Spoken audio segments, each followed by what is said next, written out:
I'm Mrs. Holman from Heritage Elementary, and Mrs. Yonke from Pine Creek is going to be popping in a little bit too. So today we have a song about Grandma Grunts. Now, Grunts is her name. Grandma is not grunting. So I just want you to listen to it first.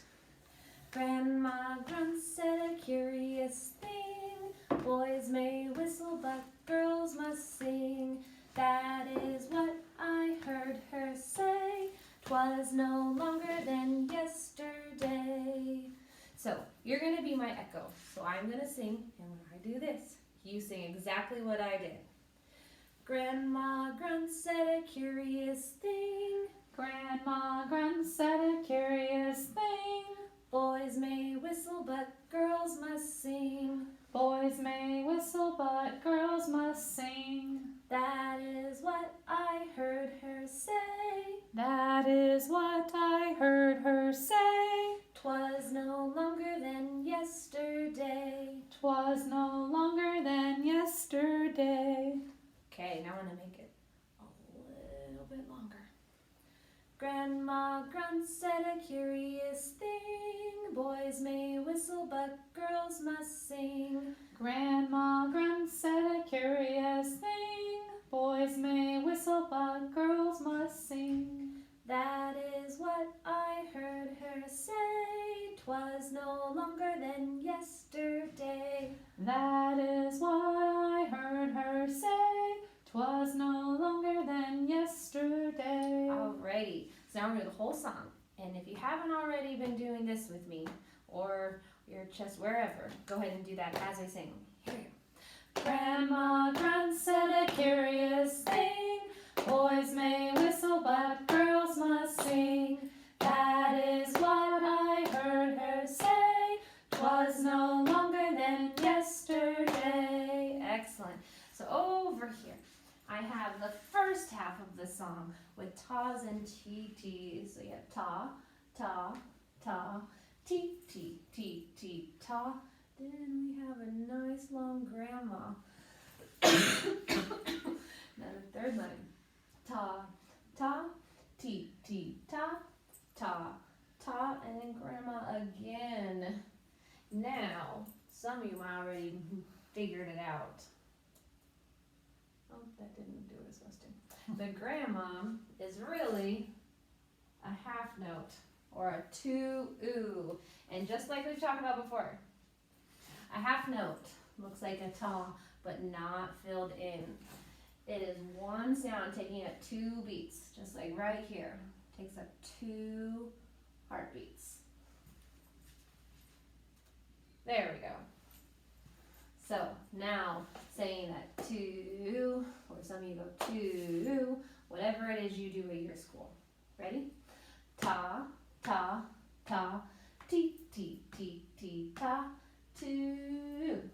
Ta, ta, ti, ti, ta, ta, ta, two.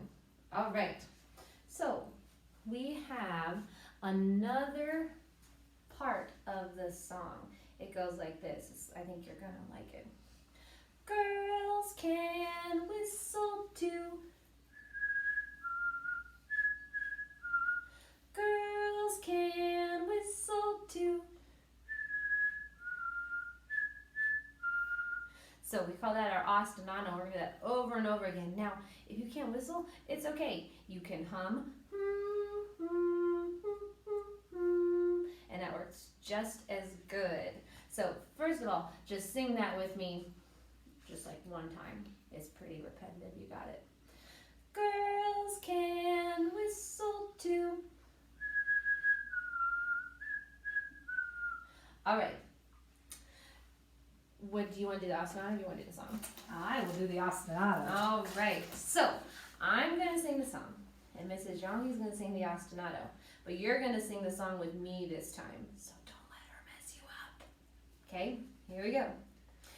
Grandma Grunts said a curious thing. Boys may whistle, but girls must sing. That is what I heard her say. 'Twas no longer than yesterday. How'd you do? Did she mess you up? I hope not. Okay, Now we're gonna flip. I'll still sing the song. She'll still do the ostinato, but you're gonna sing with Mrs. Yankee now, so don't let me mess you up. Okay, here we go. Girls can whistle too. Boys may whistle, but girls must sing. Girls can whistle too. 'Twas no longer than yesterday. Cool, two-part singing. Awesome. Yay! All right, now another little book about Grandma, sort of. Stand Tall, Molly Lou Mellon. This is one of my favorite books. Molly Lou Mellon stood just taller than a dog and was the shortest girl in first grade. She didn't mind. Her grandma told her, "Walk as proudly as you can, and the world will look up to you." Grandma said, "Walk proud." Grandma said, "Walk proud." Grandma said, "Walk proud." So she did. And if you didn't catch on, say that with me. Oh, so she did. There she is. Don't do that at home. Molly Lou Mellon had buck teeth that stuck out so far she could stack pennies on them, but she didn't mind. Her grandma told her, "Smile big and the world will smile right alongside you." Grandma said, "Smile big." Grandma said, "Smile big." Grandma said, "Smile big." So she did. And there she is.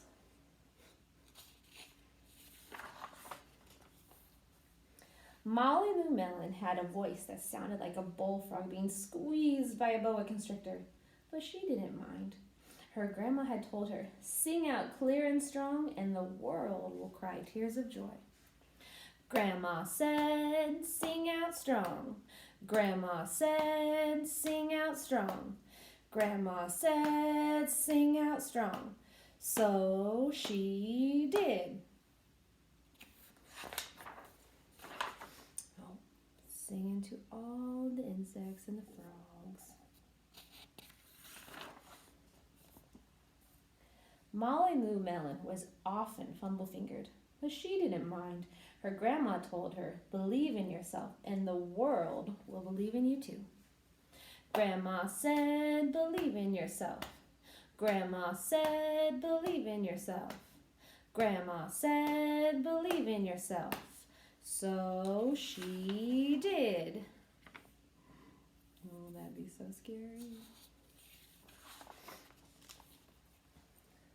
Then Molly Lou Mellon moved to a new town. She had to say goodbye to her grandma and all of her friends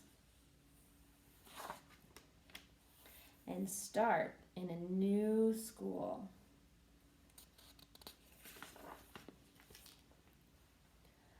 On the first day of school, Ronald Durkin called her Shrimpo in gym class.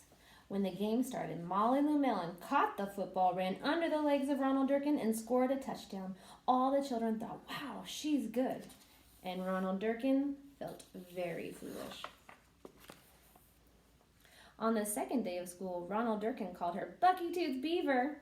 Molly Lou Mellon took out her pennies, stacked them 10 high on her teeth, and smiled as big as day. All the children smiled with glee, and Ronald Durkin felt very foolish. On the third day of school, Ronald Durkin said, "You sound like a sick duck. Honk, honk."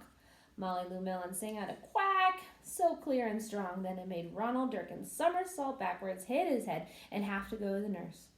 All the children cried with joy to be free of Ronald Durkin for the rest of the afternoon, and Ronald Durkin felt very foolish.